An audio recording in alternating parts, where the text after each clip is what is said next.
بنیادی ضرورتیں بھوک، شہوت اور آرام و سکون. اللہ روزے کے ذریعے تمہیں یہ پریکٹس کروا رہا ہے کہ بھوک بھی اللہ رب العزت کے حکم کے تابع ہے. تم نے شہوت کو بھی پورا کرنا ہے اللہ کے حکم کے تابع رہ کر. اپنے آرام و سکون کو بھی اختیار کرنا ہے اللہ کے حکم کے تابع رہ کر. یہ ہے تقویٰ. اللہ کے نبی صلی اللہ علیہ وسلم نے فرمایا اگر کوئی بندہ اپنے مزاج کے خلاف، صاحب کو بہت بڑا لکھا تھا، بڑا ٹیلنٹ تھا، بڑا حسن و نسب والا تھا، لیکن اللہ نے حالات بدل دیے، حالات مارے ہیں اپنی ضرورتوں کو پورا کرنے کے لیے، وہ پھر ریلی لگا لیتا ہے. اس کے خاندان کے حسن و نسب کے بھی خلاف ہے، اس کے ایجوکیشن کے بھی خلاف ہے، آگے ہاتھ سے اس کے مزاج کے بھی خلاف ہے، لیکن حالات کمائی کے لیے وہ اس طرح کا ایک کام کر رہے ہیں. اللہ کے نبی صلی اللہ بسم اللہ الرحمن الرحیم.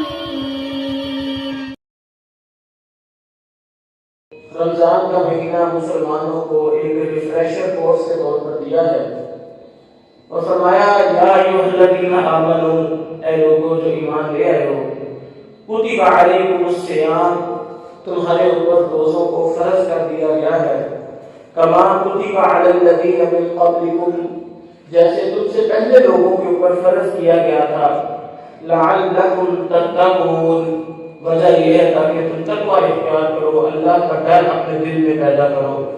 یہ روزے کا مقصد بھی اللہ رب العالمین نے واضح طور پر بیان کر دیا کہ اصل مقصد روزے کا دل کے اندر تقویٰ، للہیت، اللہ کی خشیت پیدا کرنا ہے. اپنے درمیان اور اپنے گناہوں کے درمیان ایک بار قائم کر لینا ہے کہ اس بار کو عبور نہ کر سکو، اس کا نام تقویٰ ہوتا ہے. اللہ کے نبی صلی اللہ علیہ وسلم کی بعثت سے پہلے معاشرے میں دو طرح کے لوگ پائے جاتے تھے. ایک یہودی ٹائپ لوگ تھے اور ایک عیسائیت تھی.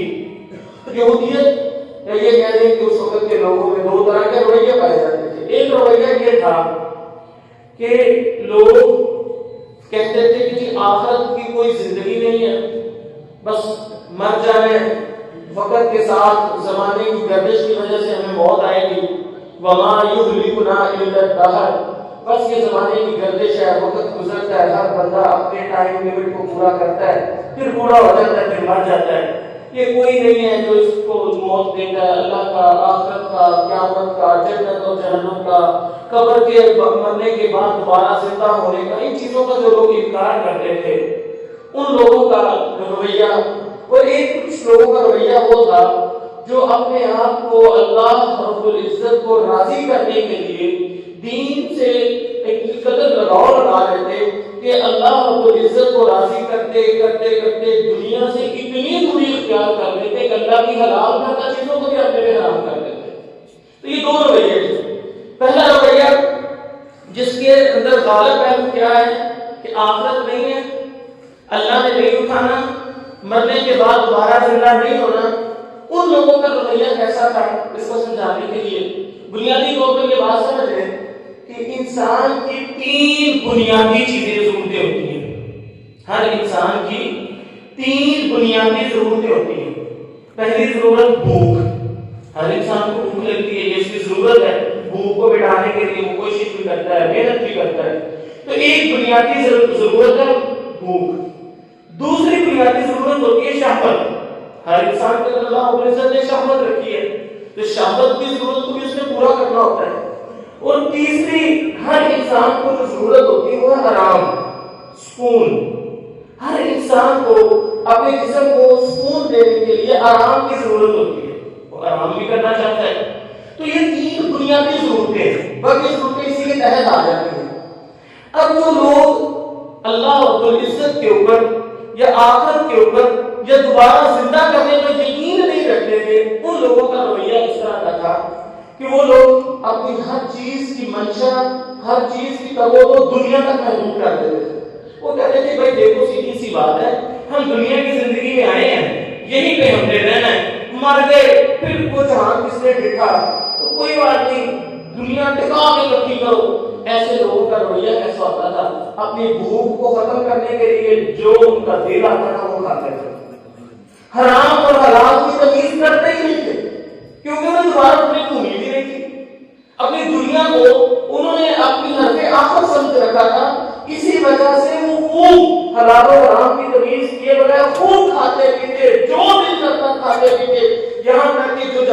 اللہ نے حرام کیا ان کو اگر ان کا گوشت پسند ہے وہ بھی کھاتے ہیں. جیسے آج کل بھی لوگ موجود ہیں معاشرے میں خنزیر کا گوشت بھی کھائے جا رہے ہیں, کتے کا گوشت بھی کھائے جا رہے ہیں.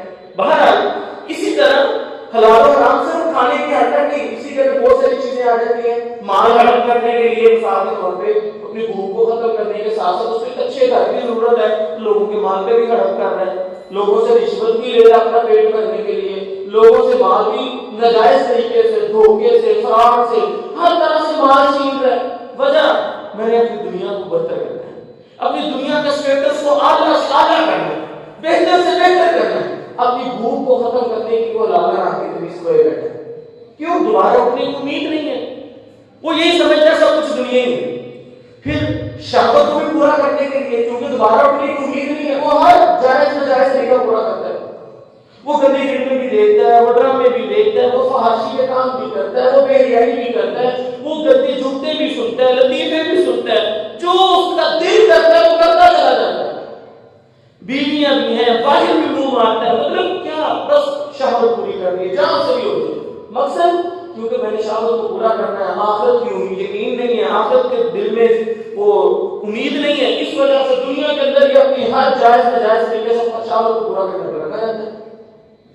اسی طرح تیسری چیز آرام و سکون, اپنی مرضی کی زندگی گزارتا ہے. جب دل کرتا ہے سو جاتا ہے, رات کے 12 بجے تک جاگ رہا ہے تو جاگتا رہے گا, پھرتا رہے گا دوستوں یاروں کے ساتھ, کوئی پوچھنے والا نہیں ہے, کوئی کہنے والا نہیں, میرا دل کرتا ہے بس ٹھیک ہے. اپنے نفس کے پیچھے لگ کے مرضی سے جب دل کرے گا سوئے گا, سویا تو پھر سویا رہے گا. جیسے سارے جانور بیچ کے بندہ سو جاتا ہے, یا پھر اس طرح گدھے کی طرح سارے دن کام کرتے ہیں, جیسے گدھا سویا ہوتا ہے ایسے سو جاتا ہے. پھر مرضی سے اٹھتا ہے جب دل کرتا ہے, چاہے دوپہر کے 10 بجے ہو, چاہے صبح کے 10 بجے ہو, چاہے دوپہر کے 12 بجے ہو. مرضی کی زندگی ہے, جب دل کرے گا سو جائے گا, جب دل کرے گا جاگ جائے گا, جب دل کرے گا جہاں مرضی چلا جائے گا, اپنی مرضی کی زندگی گزارتا ہے. ایک طرز عمل یہ ہے کہ اپنی اصل ہدف آخرت دنیا, آخرت کے اللہ سے وہ یقین, وہ امید نہیں ہے, اور دنیا کو بہتر کرنے کے لیے وہ جائز ناجائز طریقے سے اپنی بھوک کو بھی ختم کرتا ہے, اپنی شہوت کو بھی پورا کرتا ہے, اور اپنے آرام اور سکون کو بھی تلاش کرتا ہے. لیکن ان ساری چیزوں کے اندر اس کی جو بنیادی چیز ہے وہ دنیا کی زندگی ہوتی ہے. ایک یہ رویہ ہے, یہودی بھی اس چیز کے اندر مشغول تھے کہ اپنے جائز ناجائز ہر چیزوں کو, اللہ کے حلال اور چیزوں کو حرام کر دیتے تھے, اپنی دنیا کی اسٹیٹس کو بہتر کرنے کے لیے, دولت کمانے کے لیے, پیسہ کمانے کے لیے, اپنے آرام و سکون کے لیے اللہ کے قانون بھی بدل دیتے. ایک رویہ یہ تھا. ایک دوسرا رویہ تھا کہ اللہ رب العزت سے جنت کی امید, اور اس قدر زیادہ امید اللہ کو راضی کرنا ہے, دنیا سے اس قدر دوری اختیار کر لی کہ اللہ رب العزت کی حلال کردہ چیزوں کو بھی اپنے لیے حرام کر لیا. مثال کے طور پہ بعض لوگ سمجھتے ہیں صوفی ٹائپ حضرات جو لوگ جنگلوں میں چلے جاتے ہیں, ہم چلا کاٹنے جا رہے ہیں, اب وہاں پر نہ اچھا کھانا کھائیں گے, درخت کے پتے, جڑیں, ہلکی پھلکی غذا کھائیں گے, کمزور ہو جائیں گے. اچھا بھوک کے لیے انہوں نے اپنے اللہ رب العزت نے جو حلال چیزیں کی تو ان کو بھی حرام کیا ہوا ہے. نہیں جی گوشت نہیں کھانا, میں اتنے سال کے چلے پہ ہوں, میں اس طرح گوشت نہیں کھا سکتا, چھوٹا نہیں کھا سکتا, یہ فلاں چیز نہیں کھا سکتا, یہ فلاں مہنگی یہ چیز استعمال کر سکتا, تو اپنی طرح سے پابندیاں لگائی. وجہ راضی اللہ نہیں کرنا ہے, اسی لیے اتنی سخت زندگی گزار رہے ہیں. شہوت پورا کرنا ہے تو شہوت نہیں, شہوت کو کبھی باندھ لیتا ہے, نہیں کہ میں نے شادی بھی نہیں کرنی. اب اللہ نے جائز طریقہ رکھا, نہیں کہ شادی نہیں کرنی, اپنی مرضی سے چلا گیا, نہ شادی کرتا ہے نہ کسی اور کام کی جاتا ہے, کوئی بھی جائز طریقہ اختیار نہیں کرتا. حالانکہ اللہ رب العزت نے بیوی کے علاوہ اور بھی کبھی طریقہ رکھا ہے. بہرحال اپنی شہوت کو بھی باندھ دیتا ہے, اور اسی طرح آپ کو سکون کو بھی تباہ و برباد کر دیتا ہے. لوگوں کو عبادت ایک ٹانگ پہ کھڑے ہو گئی, میں نے اتنی دفعہ یہ پڑھنا ہے, دوسری ٹانگ پہ کھڑے ہو گئی اتنی دفعہ یہ پڑھنا ہے, میں نے الٹا لٹک کے اتنی دفعہ یہ پڑھنا ہے, میں نے سیدھا اس طرح بیٹھ کے یہ پڑھنا ہے, ساری رات میں نے جاگنا ہے, میں نے یہ کرنا ہے, میں نے وہ کرنا ہے, میں نے اتنا. یہ صوفیزم کے بڑے بڑے طریقے ہیں, وہ آپ زیادہ اپنے ڈیٹیل سے پڑھنا چاہیں تو پڑھ سکتے ہیں. اب اللہ رب العزت نے ان لوگوں کا بھی تذکرہ کیا کہ یہ کام عیسائیوں میں بہت زیادہ ہے, اس کو رہبانیت کہتے ہیں. مسلمانوں کے اندر آج اس کو صوفیزم کہتے ہیں, اس دور میں اس کو رہبانیت کہا جاتا ہے. تو اللہ رب العزت نے ان کا تذکرہ کرتے ہوئے فرمایا سورۃ التحریم کے اندر کہ رہبانیت ابتدعوها ما كتبناها علیہم, ہم نے ان کے اوپر نہیں فرض کیا تھا رہبانیت کو, انہوں نے خود اپنے اوپر رہبانیت کو فرض کر دیا تھا. ورہبانیت ابتدعوها، انہوں نے ابتدا کی ہے، خود ابتدا کی ہے، میں نے نہیں لکھا تھا ان کو. الا اتباع مرضات اللہ، اپنی مرضی سے اللہ کو راضی کرنے کے لیے انہوں نے یہ نئے نئے طریقے اختیار کر لیے. پھر اللہ رب العزت فرماتے ہیں ما رعوها حق رعایتها، پہلے اللہ کو راضی کرنے کے لیے اتنے سخت نئے نئے طریقے نکالے رہبانیت کے. حالانکہ میں نے کوئی فرض نہیں کیا تھا، لیکن میں نے تو چھوڑ دی، چلو ٹھیک ہے کرو. تو فما رعوها حق رعایتها، پھر انہوں نے اس کا حق بھی ادا نہیں کیا. کیوں؟ کیونکہ انسان جب اپنے اوپر بند باندھ لیتا ہے کتنی دیر برداشت کرے گا. پھر جب اس کا بند ٹوٹے گا بھوک کا یا شہوت کا، تو پھر وہ بڑے بڑے غلط کام کرتا ہے. جیسے مثال کے طور پر یہ جو پادری ہیں، ان کے مذہب کے اندر، عیسائیت کے اندر، یہ اپنی شہوت کو باندھنے کے لیے شادیاں نہیں کرتے اور اپنے قریب بھی نہیں کرتے، دن رات عبادت کرتے رہتے ہیں، سادہ زندگی گزارتے ہیں، آرام و سکون کے قریب کافی بھٹکتا ہے. یہ اصل رہبانیت جو پادریوں کی وہ یہ ہے. اسی لیے پادری اپنے آپ کو چرچ کے وقت کیے ہوتے ہیں، توبہ استغفار کرتے رہتے ہیں لوگوں کے لیے، شادیاں بھی کرتے ہیں. لیکن آپ غور کریں، آپ ریسرچ کریں، گوگل پہ سرچ کریں، سب سے زیادہ گند اور سب سے زیادہ فحاشی اور ریانی اور سب سے زیادہ غلط کاریاں یہی پادری چرچوں میں سسٹر سے ساتھ کراتے ہیں جو لوگ اپنی بیٹیاں چرچوں میں وقف کرتے ہیں. پھر کتنی کو دیر تم اپنی شہوت میں باندھ ہو. پھر رحمانیت مہینہ 2 مہینے 7 2 سال 10 سال، پھر جب بند ٹوٹے گا پھر تم ایسے گناہوں میں ملوث ہو جاؤ گے، پھر تم جائز طریقے کو بھی ناجائز کر دو. مطلب جائز طریقے سے شادی نہیں کی، لوگوں کی نظر میں رحمانیت اختیار کر لی، اور بعد میں جب شہوت کا بند ٹوٹا تو وہی چرچ کی ساری سسٹرز کو پکڑ کے پریگننٹ کر دیا. یہ تو کوئی طریقہ نہیں نا. تو یہ شریعت نے دونوں چیزیں بتائی. ایک ان لوگوں کا تذکرہ جو کہا کرتے تھے وما یہلکنا الا الدہر، ہمیں موت زمانے کی گردش کی وجہ سے آتی ہے. انہوں نے ایکسٹریمسٹ ہو کر انتہا پر جا کر جائز ناجائز ہر طرح کے حرام و حرام کو ختم کر دیا. دوسری طرف وہ لوگ تھے جنہوں نے حلال چیزوں کو بھی اپنے اوپر حرام کر کے رہبانیت کو، صوفیزم کو عروج دیا. یہ دونوں انتہائی ہیں. اللہ رب العزت نے فرمایا یا ایھا الذین آمنوا، اے ایمان والو کتب علیکم الصیام، میں نے تم پر روزے فرض کیے کما کتب علی الذین من قبلکم، تم سے پہلے بھی فرض کیے تھے، وجہ لعلکم تتقون، تاکہ تم تقوی اختیار کرو. تمہیں دین وسط دیا، تمہیں درمیانی راستہ دکھایا. کیسے؟ اب اللہ رب العزت نے روزے تمہارے پر فرض کی. اب تقوی کیسے آئے گا؟ یہی 3 بنیادی چیزیں. بھوک ہے نا، اب اللہ رب العزت نے تمہارے اوپر بہت زیادہ چیزوں کو جائز قرار دے دیا، حلال قرار دے دیا. چند ایک چیزیں گنتی کی، جیسے کتا ہو گیا، مردار ہو گیا، خنزیر کا گوشت ہو گیا، یہ حرام ہے. بنیادی طور پر 4 چیزیں حرام ہیں: مردار، خنزیر کا گوشت اور خون، اور اسی طرح ہر وہ چیز جس کو اللہ کا نام لے لیا جائے. تو بات یہ کہ اللہ رب العزت نے تمہارے کچھ چیزوں کو حلال کیا، کچھ چیزوں کو حرام کیا. اب اللہ نے روزہ دے دیا. اب روزے کے ذریعے تم نے صبح اٹھ کے روزہ رکھا، اب سارا دن تم نے بھوکا رہنا ہے. جائز چیزوں کو بھی اپنے اوپر حرام کیا ہوا ہے. روٹی بھی نہیں کھا سکتے، جائز حلال چیزیں بھی نہیں کھا سکتے، پانی بھی نہیں پی سکتے ایک خاص وقت تک، شام تک، تاکہ انسان اس مشق سے گزرے کہ اللہ رب العزت نے جب میرے اوپر کسی چیز کو حرام کیا تو وہ میرا رب ہے. اپنے رب کا کہنا مانتے ہوئے میں نے اپنے آپ کو حلال چیزوں سے بھی بچانا ہے اور ایک خاص وقت تک بچانا ہے. اور پھر ایک انسان جب روزے کی حالت میں ہوتا ہے، ماشاء اللہ آج اس چیز سے گزر رہے، سارا دن نہ کہ اللہ کو نہ یاد کرے، نہ بھی ذکر و اذکار کرے، تو ہر وقت ایک دل میں خیال رہتا ہے میں نے روزہ رکھا ہوا ہے. بھوک لگتی ہے بندے کے دل میں خیال رہتا ہے میں نے اپنے اللہ کو راضی کرنے کے لیے بھوک برداشت کر رہا ہوں. پیاس لگتی ہے میں اپنے اللہ کو راضی کرنے کے لیے پیاس برداشت کر رہا ہوں. سارا دن کسی مشق میں گزرتا ہے، سارا دن اللہ کی یاد کے اندر گزرتا ہے. اللہ یہ میری بنیادی ضرورت کی بھوک صرف تجھے راضی کرنے کے لیے میں نے اپنے اوپر حرام کی ہوئی ہے. اب مغرب کا وقت ہوتا ہے، اللہ کی اجازت ملتی ہے، اب کھانا شروع کر. اللہ میں تجھے راضی کرنے کے لیے سارا دن بھوکا بھی رہا، پیاسا بھی رہا. اب تیرا حکم ہوا نا کہ افطاری کرو، جیسے سورج غروب ہو اللہ میں کھانا بھی کھا رہا ہوں، پانی بھی پی رہا ہوں، اور اس دوران بھی میں اس چیز کا خیال رکھ رہا ہوں اللہ دیکھ میرے اپنے دسترخوان پہ کوئی حرام چیز نہیں رکھی، حلال چیزوں سے، حلال مشروب سے اپنی پیاس بجھا رہا ہوں، حلال کھانے سے اپنی بھوک ختم کر رہا ہوں. اب اسی طرح پورا مہینہ اسی مشق کے اندر گزرتا ہے. اب کیا انسان درمیان میں آ گیا، وہ انتہا بھی ختم ہو گئی، حلال اور حرام سب کھائی جا رہا ہے. اور یہ انتہا بھی مطلب ہوگی کہ حلال چیزیں اپنے اوپر حرام کر دی. اپنے آپ کو درمیان میں رکھ کے اللہ نے پورا مہینہ میں مشق کروا دی کہ لوگوں اس طرح زندگی گزارو.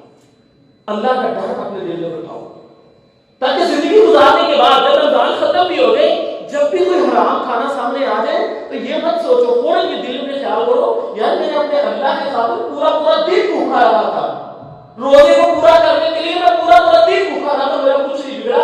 آج اگر یہ میرے سامنے حرام چیز آ گئی تو مجھے اپنے آپ کو اس سے بچانا ہے, کوئی فرق نہیں پڑتا. اگر وقتی طور پہ بھوک لگی بھی ہے تو کوئی بات نہیں, تھوڑی دیر بعد بھوک ختم ہو جائے گی. جہاں میں سارا دن بھوکا پیاسا رہ کر کے شہوت کھانے کا منہ کا ذائقہ چھوڑ دیتا تھا, ابھی چند لمحوں کا مزہ لینے کے لیے کیا ضرورت ہے میں حرام چیز کھاؤں. اس طرح اللہ رب العزت انسان کی ٹریننگ دیتا ہے. یہ ہے تقویٰ کہ اللہ کا ڈر دل میں ہے, حلال چیزوں کو استعمال کرنا اور حرام چیزوں سے بچے رہنا. اور اس کے بعد اسی طرح شہوت آ جاتی ہے, انسان نے صبح روزہ رکھا شام تک اپنے آپ کو شہوت کے کاموں سے دور رکھنا ہے. اللہ یہ دین میری جائز کی ہوئی ہے, اس کے ذریعے اپنی شہوت کو پورا کرنا تو نیکی کا کام ہے. وفی بُضْعِ أَحَدِكُمْ صَدَقَةٌ, لیکن اللہ تجھے راضی کرنے کے لیے, میں اپنے روزے کو پورا کرنے کے لیے اپنی بیوی کے قریب بھی نہیں جا رہا, کوئی ایسا کام نہیں کر رہا کہ شہوت کو پورا کرنے کے لیے. اب صبح سے شام تک جب بھی دل میں یہ خیال آئے گا, شہوت آئے گی, فوراً وہ سوچے گا نہیں اللہ کا تجھے راضی کرنے کے لیے اس چیز سے دور.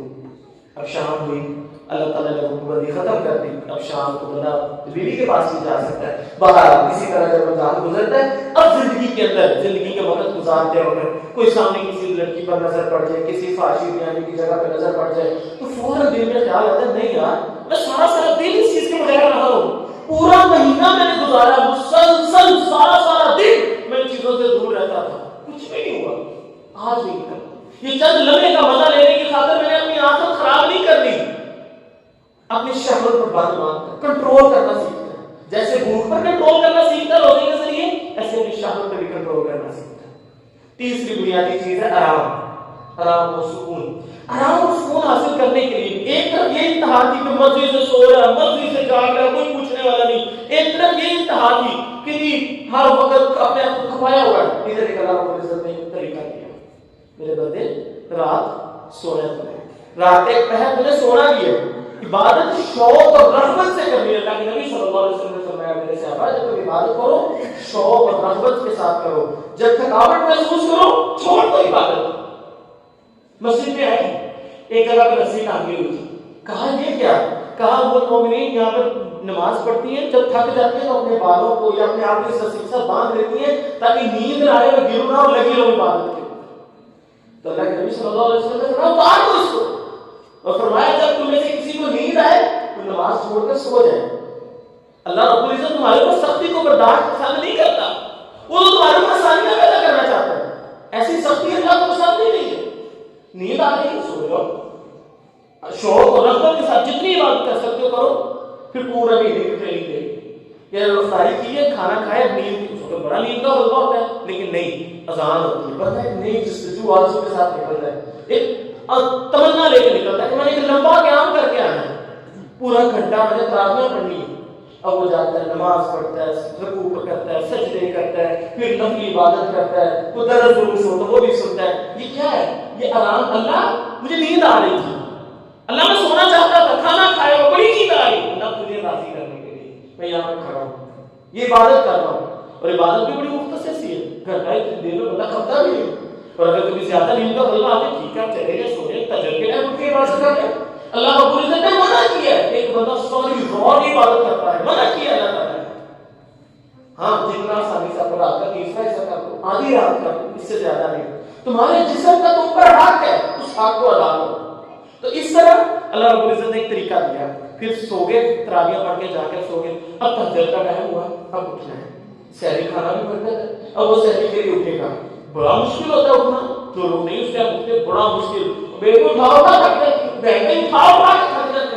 لیکن بندے کو پھر خیال آتا ہے نہیں یار میں اپنے اللہ کو راضی کرنے کے لیے اٹھوں گا. اب وہ اپنے نفس کو کچلتا ہے, اپنے آرام و سکون کو اپنے اللہ کی خاطر پر بات کرتا ہے, کہتا ہے اللہ بڑی نیند آ رہی تھی, دل نہیں کرتا اس کا چھوڑنے کو, تجھے راضی کرنے کے لیے میں اٹھا ہوں.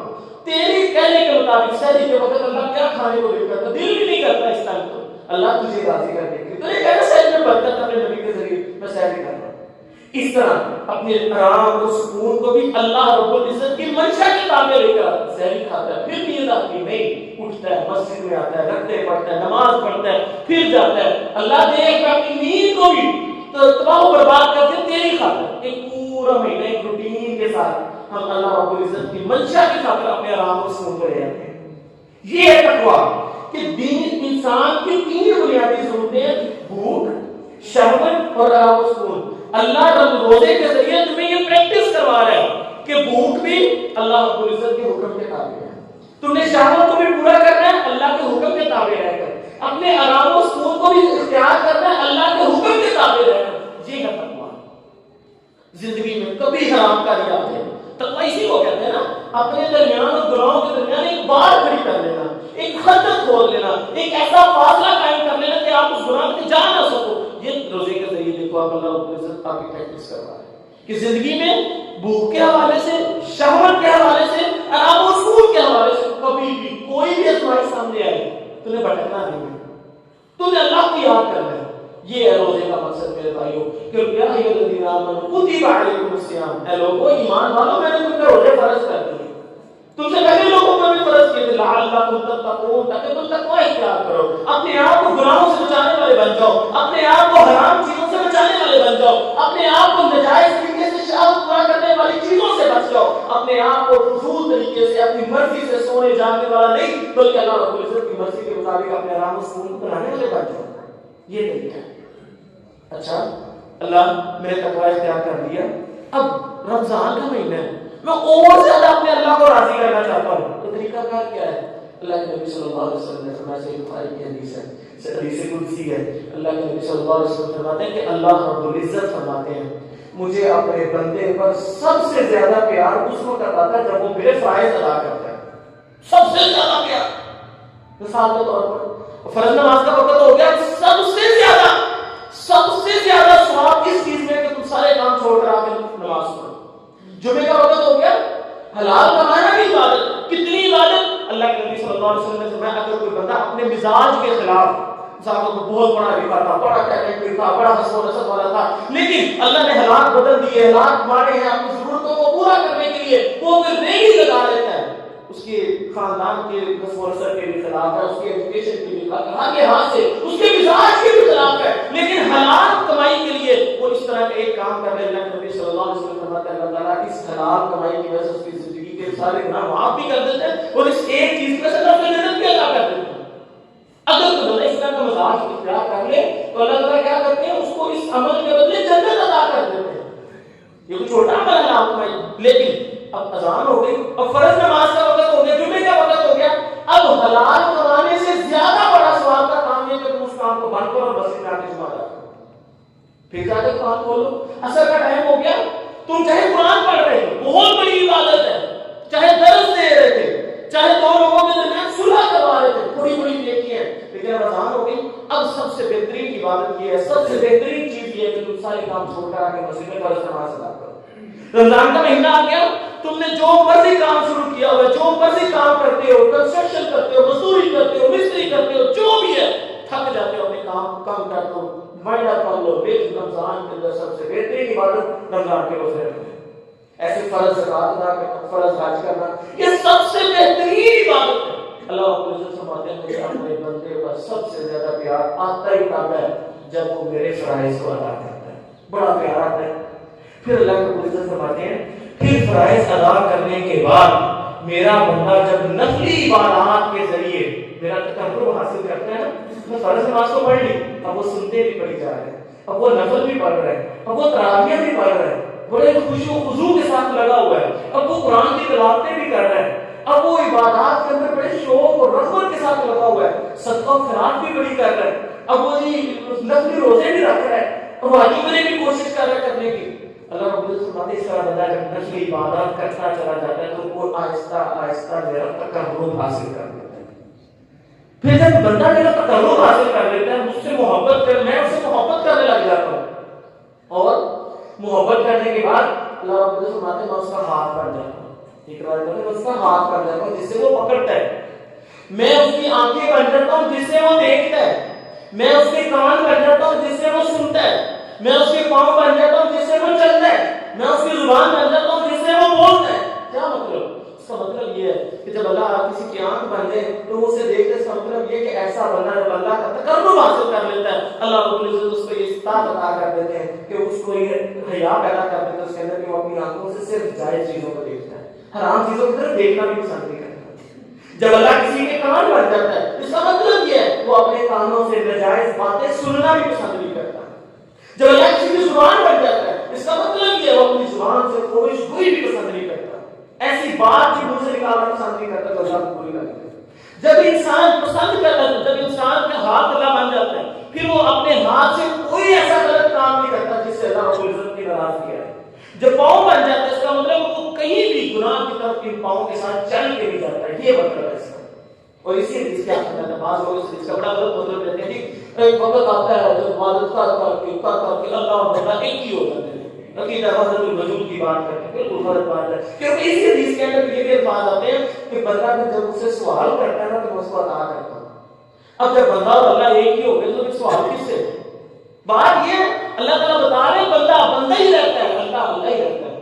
یہ بندہ اللہ کا تقرب حاصل کر لیتا ہے, جب اللہ سے دعا مانگتا ہے اللہ تعالیٰ اس کو عطا کر دیتے ہیں.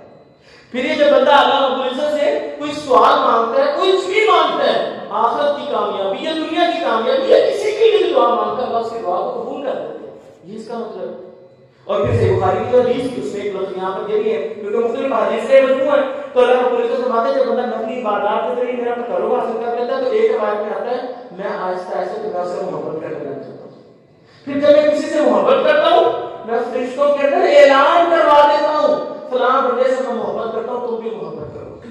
اور پھر اللہ رب العزت فرماتے ہیں فرشتے اس کے لیے دعائیں کرنا شروع کر دیتے ہیں, فرشتے بھی اس سے محبت کرنے لگ جاتے ہیں. اور آخری کام یہ اللہ رب العزت لوگوں کے دلوں میں بھی اس کے لیے محبت پیدا کر دیتے ہیں. لوگ بھی اس سے محبت کرنے لگ جاتے ہیں. ہم نے دیکھا ہوگا معاشرے میں بعض لوگ ہوتے ہیں ایسے بلا وجہ ہم سے ملنے کو بھی دل کرتا ہے, ہم سے سلام دینے کو بھی دل کرتا ہے, کچھ ذاتی کا بات نہیں ہوتا لیکن دل میں عزت ہوتی ہے. یہ اللہ رب العزت ہے جو لوگوں کے دلوں میں اس کی عزت پیدا کرتا ہے, لوگوں کے دلوں میں اس کی محبت پیدا کرتا ہے. تو میرے بھائیوں روزے کا بنیادی مقصد اپنے آپ کو حلال چیزوں کے ذریعے اپنی خواہشات کو پورا کرنا اور حرام چیزوں سے اپنے آپ کو ہمیشہ ہمیشہ کے لیے بچانے کا تہیہ کرنا, یہ بنیادی مقصد ہے تقوی کا. اور اس کے بعد اللہ رب العزت کا قرب حاصل کرنے کا ذریعہ یہ ہے تم نفلی عبادات کرو, نفلی عبادات کے ذریعے اللہ کا قرب حاصل کرو یہاں تک کہ اللہ رب العزت تمہارے اندر وہ ایک حیا پیدا کر دے کہ تم اپنے آپ کو گناہوں سے بچانے والے بن جاؤ, اپنے آپ کو غلط کاریوں سے, شہوت سے, دوسری چیزوں سے بچانے والے بن جاؤ